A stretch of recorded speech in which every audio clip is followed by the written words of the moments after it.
வஞ்சிப்பினாலும் ஊழ்வினையினாலும் கஷ்டப்படுகிறார்களோ, நம்ம அவங்கள என்ன செய்யக்கூடாது? பத்தியா, நீ நல்லா சம்பாதிச்ச தானே, உன்னை யார் இப்படிலாம் செலவு பண்ண சொல்லுது?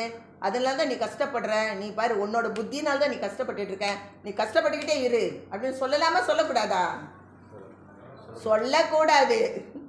அவங்க அஜாக்கிரதையினாலேயோ ஊழ்வினையினாலேயோ ஒருத்தங்க கஷ்டப்பட்டு கொண்டு இருக்கின்றார்கள் என்றால் அவர்களை நாம் என்ன செய்யக்கூடாது? வஞ்சிக்க கூடாது. வஞ்சிக்கலாமா? வஞ்சிக்க கூடாதா? கூடாது. அவங்களுடைய ஊழ்வினை அவங்களுடையது, ஓகே ரைட்டு. இப்போ வந்து உன்ட்ட கொடுன்னு கேட்குறா, உன்னால் முடிஞ்சதை கொடுத்துட்டு உன் பாட்டுக்கு அமைதியாக இரு. சரியா இல்லையா? உன்னால் முடிந்ததை கொடுத்து விட்டு நீ அமைதியாக இரு. நீ உட்காந்துக்கிட்டு ஆராய்ச்சிலாம் நம்ம பண்ண வேண்டாம். ஏன்னா உங்ககிட்ட கையேந்தி வந்துட்டாங்களே, இல்லை என்று என்ன செய்ய முடியாது? சொல்ல முடியாது. கொடுத்து தான் ஆகணும். அப்போ என்ன செய்யணும்? கொடுத்துட்டு நம்ம என்ன செய்யக்கூடாது? ஆராய்ச்சி பண்ணக்கூடாது. அவங்க இப்படிலாம் சேர்த்து வச்சுருக்கலாமே, இப்படிலாம் வச்சுருந்தா இன்றைக்கி இப்படி கஷ்டப்படுவாங்களா? இவங்க வந்து இப்படி இப்படி பார்த்து அஜாக்கிரதைனால தானே இப்போ நிறைய ஒரு 90% வந்து அஜாக்கிரதை. 90% நீங்கள் பார்த்தீங்கன்னா அஜாக்கிரதை. இருக்கிற ஒரு வருமானத்தை என்ன பண்ணுறாங்க? வீடு எல்லாத்துக்கும் சோஃபா வாங்கி போடணும், அது போடணும், இது போடணும். அவன் கேட்டில் வந்து நிற்பான், மாதந்தோறும் நிற்பான். கேட்டால் மாதந்தோறும் கொஞ்சம் கொஞ்சம் தானே நாங்கள் கட்டுறோம். அது தேவையா தேவையில்லையா? நம்மளுக்கு மீறின செலவு நம்ம என்ன செய்யக்கூடாது? செய்யக்கூடாது. நம்ம ஜாக்கிரதையோடு இருக்க வேண்டும். அஜாக்கிரதையாக நம்ம இருந்தோமானால் அதற்கும் நம்மளுக்கு பனிஷ்மெண்ட் தான். ஊழ்வினையாலும் அஜாக்கிரதையினாலும் நம்ம இருந்தோன்னா அதுக்கும் நம்மளுக்கு பனிஷ்மெண்ட் தான். அதே நேரத்தில் அந்த மாதிரி அஜாக்கிரதையினாலேயோ ஊழ்வினைனாலேயோ யாராவது கஷ்டப்பட்டு உங்கள்கிட்ட வந்து கேட்டால் நம்ம என்ன செய்யணும்? அவங்க அஜாக்கிரதையெல்லாம் கஷ்டப்படுறா, நல்லா படட்டு அப்படின்னு நம்ம என்ன செய்யக்கூடாது? சொல்லலாமா சொல்லக்கூடாதா? சொல்லக்கூடாது. இயன்று நான் யாரிடம் இயாதவரு இயன்று வருவோருக்கு இறுகின்ற தன்மை இறைவா எனக்கு கொடு, அப்படிதான் நம்ம கேட்கணும். எப்போதுமே இறைவன்ட்டு அதை தான் நம்ம கேட்கணும். இறைவா இயன்று வருவோருக்கு கொஞ்சமாவது கொடுக்கின்ற தன்மையை நீ கொடுப்பா. அவங்க இல்லைன்னு சொல்லி அவங்கள அனுப்பாமல் ஏதோ நம்மளால் முடிந்ததை கொடுக்கின்ற ஒரு தன்மையோடு தான் நம்ம என்ன செய்யணும்? வாழ வேண்டிய நிலையில் நாம் இருக்கின்றோம். அதனால் யாரையுமே நாம் என்ன செய்யக்கூடாது? வஞ்சிக்க கூடாது. ஏன்னா இறைவன் நமக்கு ரொம்ப அற்புதமான சுதந்திரத்தை கொடுத்து எல்லோருக்கும் செய்கின்ற ஒரு தன்மையும் கொடுத்து நம்மளை ஒரு நல்ல நிலையில் வச்சிருக்கிறாரு. நம்ம உணவுக்கெல்லாம் கஷ்டப்படவே இல்லை. அப்போ நல்ல நிலையில் வச்சிருக்கிறப்ப நாம் முடிந்த அளவுக்கு என்ன செய்யணும்? உதவி செய்வதற்கு நாம் பழகி கொள்ள வேண்டும். சரியா? தயவினால் நிவர்த்தி செய்வதே ஜீவகாரியத்துக்கு முக்கியமான லட்சியம் என்றும் அதில் சத்தியமான நம்பிக்கை வைத்து பசித்த ஜீவர்களுக்கு ஆகாரத்தால் பசி நீக்கியும் கொலைப்படும் ஜீவர்களுக்கு செய்கையால் கொலை நீக்கியும் திருப்தி இன்பத்தை உண்டு பண்ணுவதே மேலான பிரயோஜனம் என்று அறிய வேண்டும். அப்போ பசியோடு வர்றவங்களுக்கு பசி நிவர்த்தி செய்கிறதும் கொலைப்படுகின்ற தன்மையில் வந்து அந்த கொலையும் நாம் நிவர்த்தி செய்ய வேண்டும். ஆனால் அப்படின்னு சொல்லிட்டு இதில் கொடுக்குறாங்க. இந்த மாதிரி பர ஜீவகாரியமாக இருக்கின்ற அந்த நிலையில் நம்ம செஞ்சோன்னா நமக்கு என்ன ஆகுது? நல்ல ஒரு மேல்நிலையான பேரின்பத்தை மறுமை இன்ப வாழ்வை நம்ம என்ன செய்கிறோம்? பெறுகிறோம். அப்போ அந்த இடத்துல என்ன ஆகுதுன்னா இம்மை இன்ப வாழ்வாக இருக்க சொல்லுது. நான் சொன்னேன் இல்லையா? அன்பு, தயவு, ஒழுக்கம் எல்லாம், அப்புறம் நல்ல குடும்பத்தோடு ஒரு சந்தோஷமான ஒரு வாழ்க்கை, நல்ல ஒரு சந்தோஷமாக இருக்கிறது, நினைத்ததை வாங்கலாம், சுற்றார் உறவினத்தார் எல்லோருக்கூடும் மகிழ்ச்சியாக வாழ்கின்ற ஒரு தன்மையை கொடுத்து அதுக்கு அடுத்ததாக உள்ள அந்த இதையும் சேர்த்து கொடுத்து அடுத்த பிறப்பில் வந்து உயர் பிறப்பில் பெரிய தேக கரணங்களை பெற்று பெரிய முயற்சியால் பெரிய விஷயங்களை பல நாள் அனுபவிக்கின்ற இன்பத்தை மறுமை இன்ப வாழ்வு என்று இவர் சொல்கிறாரு. இப்போ பார்த்தீங்கன்னா இதில் நம்மளுக்கு ஒரு என்ன நடக்குதுன்னா, இது வந்து நம்ம ரொம்ப உள்ளுக்கு போக வேண்டாம். நம்ம நினைக்கிறோம் இந்த மனித பிறப்பை எடுத்துட்டு நான் எல்லாம் நன்மையே செய்கிறேன், நல்லா இருக்கிறேன், நான் எல்லாத்துக்கும் உதவி செய்கிறேன் வைக்கிறேன்னா இடையில ஒரு பிறப்பு வந்து பூருது தேவரா. இப்போ நேராக அடுத்த நிலைக்கு போகிறதில்ல, அடுத்த பிறப்பு தேவர்களாக பிறக்கலாம். அதெல்லாம் உயர் பிறப்பு, தேவர்களாக பிறக்கலாம். அதே சமயம் நம்ம சரியா இல்லைன்னா நரகராகவும் நம்ம பிறக்கலாம். நம்மளுக்கு எந்த பிறப்புன்னு நம்மளுக்கு தெரியாது. அதனால் நம்ம என்ன செய்யணும்னா எப்பொழுதுமே இந்த உயிர் இறக்கத்தோடு இருக்க தான் நம்ம பழக வேண்டும். அதில் ரொம்ப ஆழமாக போக வேண்டாம். அந்த சாப்டர் வரப்போ நம்ம டீட்டெயிலாக படிப்போம். அடுத்து வந்து பசி, கொலை, தாகம், பிணி, இச்சை, எளிமை, பயம் என்பவர்களால் வரும் அபாயங்களை நிவர்த்தி செய்வது விதியாக இருக்கவும். இது எல்லாமே இந்த 7 வித துன்பத்தையும் என்ன செய்யணும், நம்ம நிவர்த்தி செய்கின்ற இதில் தான் இருக்கு. அதுதான் விதி. கடவுள் இட்ட கட்டளை, இறைவன் இட்ட கட்டளை. இதெல்லாம் நீ பார்த்தீங்கன்னா நீ என்ன செய்யணும், நீ கட்டாயமாக நிவர்த்தி செய்விப்பதே விதியாக இருக்கவும்.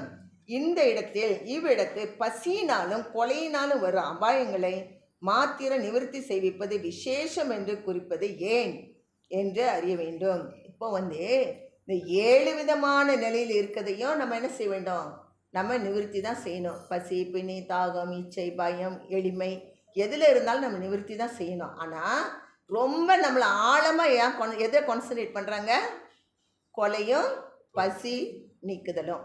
அந்த கொலை பசி நீக்குதல் எடுத்துக்கிட்டிங்கன்னா பசியை மட்டும்தான் ரொம்ப அதிகமாக சொல்லுவாங்க. கொலையை அடுத்த நிலைக்கு போயிடும். சரியா? அப்போ அது ஜீவகாரணிய ஒழுக்கத்தில் அபர ஜீவகாரணியம் என்றும் பர ஜீவகாரணியம் என்றும் 2 வகையாம். அது பார்த்துட்டோம் இல்லையா?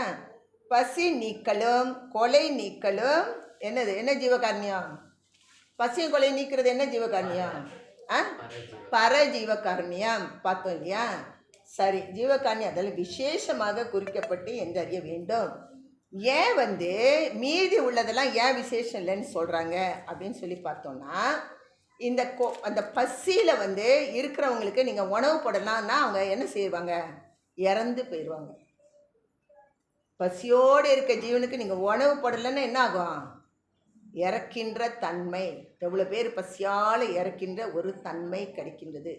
அதனால் அந்த பசியோடு இருக்கிறது என்ன ஆகிறதுனா உடலுக்கு ஆணி ஏற்படுகின்றது, உடலுக்கு உயிர் பிரிகின்ற ஒரு தன்மை ஏற்படுகின்றது. சரியா? ஆனால் நீங்கள் தாகத்தோடு இருந்தால் நீங்கள் இறந்து போவீங்களா? போக மாட்டீங்க. யாரை போடாட்டுக்குள்ளே பக்கத்தில் ஒரு கிணத்துலையோ ஏரியிலையோ பைப்லையோ நீங்கள் தண்ணி குடிச்சிக்குவீங்க. கரெக்டாக இல்லையா? அதே டைமில் நம்ம உணவு போடுறப்ப சேர்த்து தண்ணி வைக்கிறோமா இல்லையா? நம்ம வச்சிருவோம். சரியா? அப்போ ஒரு உயிர் இறக்கத்தோடு பயணிக்கின்ற ஒருவர் மீது எல்லா காரியங்களும் சேர்த்தே செஞ்சிருவார். அதனால இப்போ தாகம் என்ன செய்யுது, தாகம் நம்ம பசிக்கு உணவு வைக்கிறப்ப நம்ம அவங்களுக்கு என்ன செஞ்சிடறோம், சேர்த்து தண்ணீரையும் நாம் என்ன செஞ்சிடறோம், வைத்து விடுகின்றோம். அதையும் சேர்த்து வைக்கிறோம். அப்புறம் வந்தீங்கன்னா ஜீவர்களுக்கு பசி நிவர்த்தி செய்கின்ற தடையுடைய தாகம் என்கின்றதை தண்ணியும் கொடுத்துட்றோம்.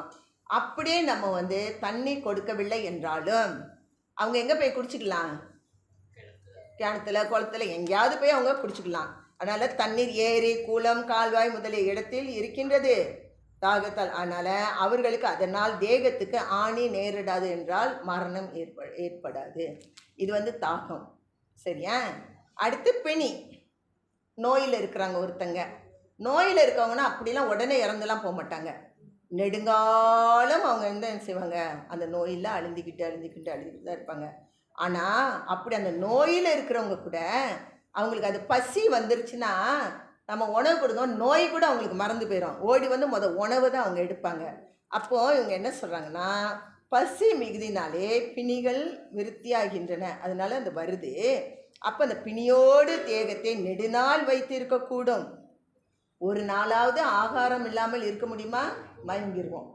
மயங்கிருவோமா இல்லையா? குளுக்கோஸ் இறங்கி போச்சு, ஹைப்போ போச்சு, மயக்கம் மயக்கம் போட்டு விழுந்துருவாங்க. கரெக்டாக? Hypoglycemic index ஒழியாந்துடும்.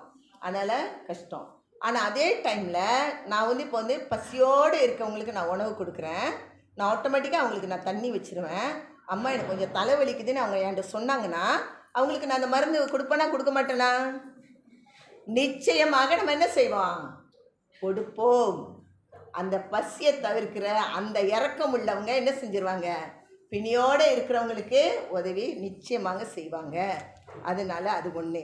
அடுத்து இச்சை. இப்போ இச்சையோடு இருக்கிறாங்க, இதை எடுக்கணும். இந்த பசித்தவர்களும் ஆகாரத்தால் பசி நீக்கின்ற தயவு உடையவர்களுக்கு இச்சையால் வரும் துன்பங்களை நீக்குவதற்கு தயவு வராமல் இராது. அந்த இச்சையோடு இருக்கிறாங்க, இது செய்யணும் அது செய்யலாம் இருக்கிறப்ப எந்த இச்சையோடு இருந்தாலும் பசின்னு வரப்போ அவங்களுக்கு அந்த இச்சையை என்ன செய்கிறோம், போயிடும். நீங்கள் 10 பறந்து போம்பாங்க. பசி வந்தால் 10 என்ன செய்யும், பறந்து போம். எந்த ஆசையும் இருக்காது, எதுவும் இருக்காது, சாப்பாட்டை போட்டால் சரி அப்படின்ற ஒரு சூழ்நிலைக்கு வந்துடுவாங்க.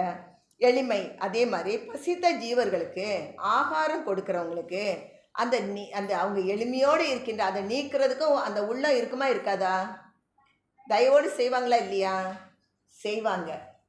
அதனால தான் அந்த பசி யார் நிவர்த்தி செய்யணுன்ற அதனால தான் என்ன சொன்னோம், ஒரு ஜீவன் ஆன்ம உருக்கத்தோட போயிட்டு என்ன செய்யணும், இன்னொரு ஜீவனுக்கு அது பசியாற்றுவிக்கின்ற தன்மை தான் தெய்வ வழிபாடுன்னு சொன்னோம்.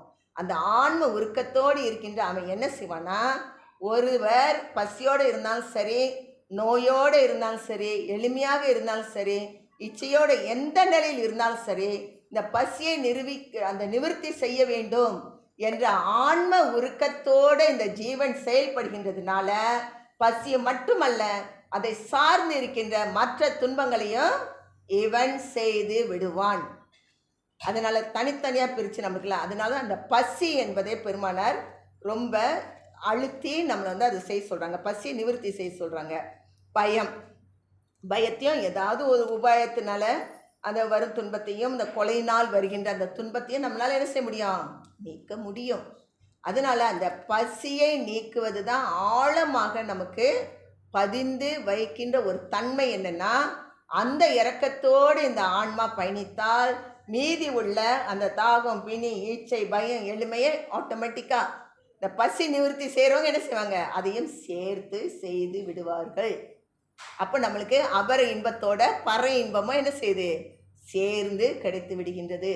அதனால் அந்த கொலை, அந்த பசி என்கின்றத நிவர்த்தி செய்கிறதுக்கு நம்ம என்ன செய்யணும், அந்த ஆன்ம உருக்கத்தோடு யார் செயல்படுகின்றார்களோ அவர்கள் மீதி உள்ள மற்ற எல்லா துன்பங்களையும் அவங்க நிவர்த்தி செய்து கொடுத்து விடுவாங்கள்.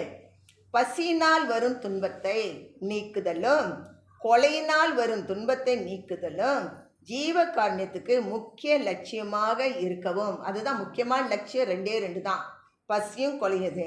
இவ்விடத்தில் பசி நீக்குதலை மாத்திரம் அடிக்கடி வலியுறுத்துவது ஏன்? இது 2மே நம்மளுக்கு முக்கியமாக தான் இருக்குது. 2மே அது பர ஜீவகாரன்னு நம்ம சொல்லிட்டோம். அப்படி இருந்தாலும் ஏன் இந்த பசியை மட்டும் திரும்ப திரும்ப அவங்க ஏன் வலியுறுத்திட்டு இருக்காங்க? கொலையை விட பசியை தான் அதிகமாக வலியுறுத்துறாங்க. என்ன காரணம் அப்படின்றதுக்கு இவர் சொல்கிறாரு. ஒரு ஜீவன் பசியினால் கொல்லப்படும் என்பதை அறிந்து ஜீவ காரணத்தால் பசியை நீக்கி உயிர் பிழைக்கும்படி செய்வர். வேறு வகையால் உயிர்கொலை நேரிட்டால் அதற்கு இறங்கி அந்த கொலையால் வரும் துன்பத்தை நிவர்த்தி செய்யாமல் இரார்கள். இப்போ என்ன ஆகுதுன்னா, அந்த பசியோடு இருக்கின்றத அதை நிவர்த்தி செய்கின்ற ஒருவர், அந்த நம்மளுக்கு இறக்கம் இருக்குது இல்லையா, இது ஆன்ம உருக்கத்தில் தானே இது நம்ம செய்யணும். அந்த ஆன்ம உருக்கத்தோடு இருக்கிறப்ப இன்னொன்று கொலைப்படும் என்று அந்த அந்த இதில் வர்றப்ப என்ன செய்வாங்க, அதையும் நிவர்த்தி செய்து விடுவார்கள். அந்த கொலைப்படுகிறதையும் இந்த உருக்கம் நமக்குள்ளே இருந்துச்சுன்னா அதையும் நம்ம சேர்த்து என்ன செஞ்சிருவோம், அதை நம்ம நிவர்த்தி செய்வோம். துன்பத்தை நிவர்த்தி செய்யாமல் இரார்கள், அதை நிவர்த்தி செய்வாங்க. கொலையால் வரும் துன்பத்தை நிவர்த்தி செய்யாதவர்கள் பசியால் வரும் துன்பத்தை நிவர்த்தி செய்விக்க தக்க தயவு உடையவர்களால் பசியால் வரும் கொலையை ஆகாரத்தால் அன்றே வேறு வகையால் நிவர்த்தி செய்யப்படாது. உண்டிஷி இப்போ அந்த உயிர் இரக்கத்தோடு இருந்து அந்த பசியினால் அவங்க வருத்தப்பட்டு அவங்க என்ன ஆகுறாங்க, இறக்கும் தருவாயில் போகிறப்ப அந்த இறக்கும் தருவாயில் இருக்கின்ற அவர்களை நாம் உணவு கொடுத்து அவர்களுக்கு அப்படி கொலைப்படாமல், அவர்கள் இறந்து போகாமல், அந்த உடம்புக்கு ஆணி வராமல், இறப்பு வராமல் நாம் அவர்களுக்கு உதவி செய்கின்ற அந்த தன்மையோடு நாம் இருந்தோமானால், அந்த நிலையில் ஆன்ம உருக்கத்தோடு இருந்து நம்ம செய்கிறவங்க கொலையில் இருந்து என்ன செய்வாங்க, அந்த கொலையை நம்ம செய்கிறதுக்கு வாய்ப்பே இல்லை. அந்த கொலையில் இருந்தோம் மற்றவங்களையும் நம்ம என்ன செய்வோம், தடுக்க பார்ப்போம். நீ செய்யாத, இப்போ நம்ம சொல்கிறோம் இல்லையா, ஆடு கோழி எல்லாமே இறைவன் உள்ளொளியாக இருக்கிறார். அதெல்லாம் பார்க்குறப்ப தயவு செய்து ஒரு செகண்டுக்காக வேண்டி, நாக்கு ருசிக்காக வேண்டி இந்த பாவத்தை செஞ்சுட்டு கடின சித்தர்களாகி அடுத்த பிறப்பில் போய் கையேந்திராதுங்கன்னு நம்ம சொல்கிறோம். அப்போ நம்ம என்ன செய்யணும், நம்ம சிந்திக்கிறோம். அப்போ சிந்திக்கிறப்ப நம்ம உயிருக்கு இறக்கத்தோடு இருக்கிறப்ப ஆட்டோமேட்டிக்காக என்ன செய்ய மாட்டோம், கொலை எல்லாமே தவிர்க்கப்படுகின்றது. அதே டைமில் அந்த ஜீவனும் இறந்து போகாதவாறு அதையும் காப்பாற்றப்படுது. வேறு வகையால் நிவர்த்தி செய்ய முடியாது. இப்போ கொலைனாதாவது இதெல்லாம் தடுத்து இதெல்லாமே செஞ்சிடலாம். ஆனால் பசியோடு இருந்து ஒரு இறந்து போகிற ஜீவனை நீங்கள் எப்படி காப்பாற்றுவீங்க? பசியோடு இருந்து இறக்க போகிறாங்க, எப்படி நீங்கள் காப்பாற்றுவீங்க? என்ன கொடுப்பீங்க சொல்லுங்கள் பார்ப்போம். உணவு தான் நம்ம கொடுப்போம். அதனால தான் அந்த உணவு தான் முதலாவதாக, அதனால தான் பசியை அவங்க முதல்ல நிறுத்தி பேசுகிறாங்க. அதனால் பகை முதலியவற்றால் வரும் கொலையை அநேக உபயோகத்தால் நிவர்த்தி செய்யக்கூடும். பகையால் வந்து குத்துறானோ, வைக்கிறானோ, ஒடியாரானோ, போலீஸை கூப்பிட்டுறலாம், எல்லாரும் கூப்பிட்டுறலாம், எப்படி வேணாலும் நம்ம தடுத்துக்கலாம். ஆனால் பசியோடு இருக்கிறவங்களுக்கு என்ன செய்ய முடியாது? உணவு கொடுத்தே ஆக வேண்டும். பசியை நாம் தவிர்த்தே ஆக வேண்டும். இல்லை என்றால் அந்த அந்த உயிர் என்ன செஞ்சிடும்? அந்த ஜீவன் என்ன ஆயிரும்? உயிர் பிரிஞ்சு விடும். அதனால் பசியை முதலாக இவங்க வந்து என்ன செய்கிறாங்க? வலியுறுத்துறாங்க.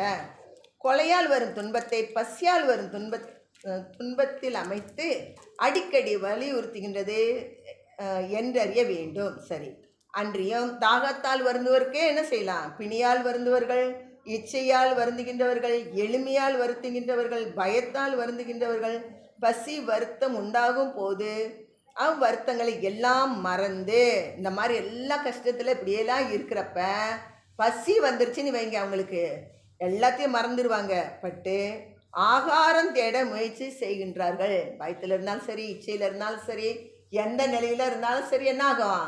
பசி வந்தவுடனே ஆகாரத்தை தான் அவங்க தேட முற்படுவாங்க. அன்றே அரசன் ஆக்கினால் கொலை குற்றம் பற்றி கொலை செய்ய விதிக்கப்பட்ட குற்றம். இது வந்து என்னென்னா, இப்போ நம்ம பார்த்தோன்னா ஒரு குற்றவாளி இருக்கிறாரு, அவர் வந்து என்ன செய்கிறாங்க? அந்த ஜெயிலில் அடிச்சிட்டாங்க. அவன் வந்து தப்பு பண்ணான்னு அடைச்சா கூட அவர் என்ன செய்வார்? அவங்களுக்கு உணவு கொடுப்பாங்களா, கொடுக்க மாட்டாங்களா?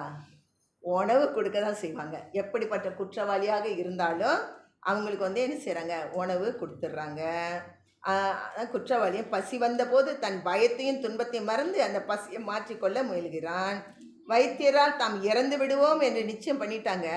பிணியால் அவங்க கஷ்டப்பட்டு கொண்டு இருக்கின்றாங்க. ஆனால் வந்து என்ன ஆகுது? அவங்களுக்கு பசி வந்தோன்னு என்ன ஆகுது? பிணி கூட மறந்து போயிடும். எப்படா சாப்பாடுக்குள்ளே போயிடுவாங்க, அது கூட அவங்களுக்கு மறந்துடுது.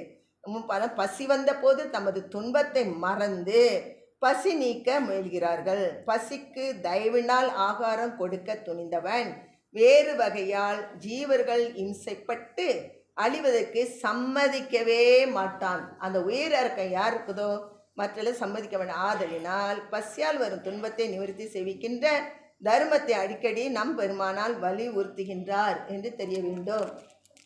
இப்போ வந்து நம்ம வந்து என்ன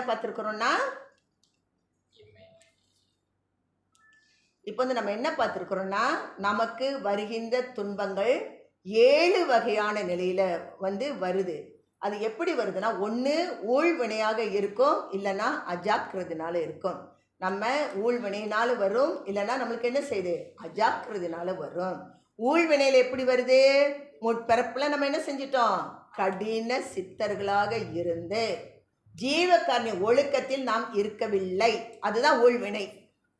சரியா? இப்போ நம்மளுக்கு வர்ற துன்பம் பசி, பிணி, தாகம், இச்சை, பயம், அந்த ஒரு 7 வகையான துன்பமும் என்ன ஆகுது? ஒன்று நமக்கு ஊழ்வினையினால வரலாம், இல்லை என்றால் அஜாக்கிரதினால வரலாம். இப்போ இந்த ஊழ்வினையினால எப்படி நமக்கு வருது? முற்பிறப்பில் நம்ம எப்படி இருந்தோம்? கடின சித்தர்களாக நம்ம இருந்தோம். அப்புறம் என்ன செய்யல? ஜீவகாரணி நம்ம செய்யல, உயிர் இறக்கம் நம்ம செய்யல. அப்படின்னா அந்த ஊழ்வினையானது அது என்ன பண்ணுது? தொடர்ந்து இந்த பிறப்பில் நமக்கு இந்த 7 வகையான துன்பத்துக்குள்ளே கொண்டு போய் நம்மளை அழுத்தி விடுகின்றது. அது ஊழ்வினை. அஜாக்கிரதை என்பது என்னது? வரவுக்கு மிஞ்சி செலவு. இருக்கிறத வந்து இதோடு இருப்பன்ட்டு கிடையாமல் அந்த வருமானத்தை என்ன செய்கிறது? மிச்ச பிடிக்காம நாளைக்கு நம்மளுக்கு கொஞ்சம் போயிடுச்சுன்னா இதெல்லாம் எடுத்து நம்ம பாருங்க, அந்த எண்ணமே கிடையாது.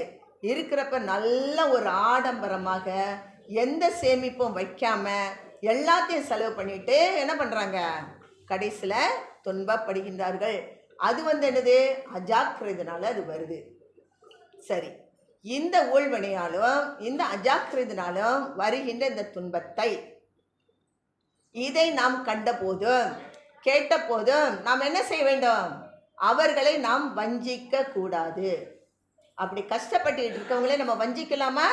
வஞ்சிக்க கூடாது. இந்த அதில் அவங்களால இதனால தான் கஷ்டப்படுறாங்க இருக்க, அப்படியே முடியவே முடியாது. ஏனென்றால் நமக்கு என்ன கொடுத்துருக்கிறாரு இறைவன்? கொஞ்சம் சுதந்திரத்தை கொடுத்துருக்கிறாரு, கொஞ்சம் அறிவு கொடுத்துருக்கிறாரு. அதை வச்சு நம்ம என்ன செய்கிறோம்? நம்ம சுதந்திரத்தை வச்சு அவங்களுக்கு ஏதாவது செய்ய முடியுமா? அவர்களே அந்த துன்பத்திலிருந்து நாம் நிவர்த்தி செய்து விடலாமா? அவர்களை நாம் காப்பாற்றி விடலாமா என்ற எண்ணம் நமக்கு வர வேண்டும். அப்படின்னா அப்போ வந்து இன்னைக்கு நம்ம என்ன பார்த்தோம்? அபர ஜீவகாரணியம், பர ஜீவகாரணியம்னு பார்க்குறோம். அபரம் என்பது கொலையும் தவிர இந்த 7 வகையான துன்பத்தில் மீதி உள்ள அந்த 5 வகையான துன்பங்களையும் அபர ஜீவகாரணியம் அப்படின்னு சொல்கிறோம். பரஜீவகாரணியம் என்னது? இது எல்லாமே சேர்த்து நமக்குள்ளே வந்துடுது. அதுக்கு நம்ம என்ன பார்த்தோம்? அந்த பசியோடு இருக்கின்றவர்களை பசியை நீக்குகின்ற அந்த தன்மையுள்ள அந்த இரக்கமுள்ள அந்த ஜீவன் பசியை நிவர்த்தி செய்கிறப்ப அவர்களுக்கு என்ன செய்ய மாட்டார்? ஆட்டோமேட்டிக்காக தண்ணி வைப்பாங்களா, வைக்க மாட்டாங்களா? தாகத்தை தீர்த்துடுறாங்க. அவர் கொஞ்சம் உடம்பு சரியில்லைன்னா உதவி செய்வாங்களா, செய்ய மாட்டாங்களா? நிச்சயமாக செய்வாங்க. அப்போ அந்த மாதிரி இச்சை, பயம் எல்லாவற்றையும் இந்த உயிர் இறக்க நமக்கு வந்துருச்சுன்னா ஒரு ஜீவன் இந்த ஆன்ம உருக்கத்தில் இருந்து இன்னொரு ஜீவனுக்கு அது உதவி செய்கிறதுக்கு இந்த ஆன்மா அந்த பக்குவ நிலையில் இருந்தால் மீதி உள்ள துன்பங்கள் எல்லாவற்றையும் இந்த ஆன்மா என்ன செய்யும்? பசியை நிவர்த்தி செய்கின்ற இந்த ஆன்மாவானது, இந்த ஜீவனானது மீதி துன்பங்களை எல்லாவற்றையும் நிவர்த்தி செய்து கொடுத்து விடும். அது அல்லாமல் மீதி எல்லாவற்றிலும் வர்றது அவர்களுக்கு உயிர் பிரிந்து போகாது. ஆனால் பசியினால் அவர்கள் துன்பப்படுவார்கள். ஆனால் ஒரு உயிரை அந்த ஜீவன் உயிரை இழக்க வேண்டிய ஒரு நிலை வரும். அதனால் நாம் என்ன செய்யணும்? அதனால்தான் நம் பெருமானார் பசியாற்றுவித்த ஜீவகாரணியம் என்பதை நமக்கு முதல் படியாக அவர் எடுத்து கொடுத்துருக்கிறாரு. ஆனால் இதில் நம்ம செய்கிறதுல என்ன ஒரு லாபமும் நமக்கு இருக்குது. நம்ம நம்மளுக்கு என்ன செய்கிறோம்? கோயிலில் போயிட்டு இறைவா எனக்கு அருள் கொடு, நான் நல்லா இருக்கணும், நான் இப்படி இருக்கணும் அப்படி இருக்கணும் என்ன கேட்குறோம்? இறைவன்கிட்ட நீங்கள் என்ன கேட்குறீங்க? உன்னுடைய அருள் வேணும் என்று கேட்குறீங்க. அருள்னா என்னது? கடவுளுடைய தயவு. அருள் என்பது கடவுளுடைய தயவு. ஜீவகாரணியம் என்பது ஜீவர்களுக்கு தயவு. இப்போ நான் சொல்கிறேன் இல்லையா, பசியாற்றி வைக்கணும், கருணையோடு இருக்க வேண்டும். என்ன நடக்குது? ஜீவர்கள் மீது நம்ம தயவாக இருக்க சொல்கிறோம். அப்போ அருள் என்பது கடவுளுடைய தயவு, ஜீவகாரணியம் என்பது ஜீவர்களுடைய தயவு. அப்போ இதில் நம்ம பழக என்ன ஆகுதுன்னா இந்த ஜீவகாரணியம் நாம் செய்ய செய்ய செய்ய நம்மளுக்கு என்ன ஆகுது? அருள் சிறிய தயவை கொண்டு பெருந்தயவாக இருக்கின்ற அந்த இறைவனுடைய தயவை நாம் என்ன செய்கிறோம்? பரிபூரணமாக நாம் பெற்றுக்கொள்கின்றோம்.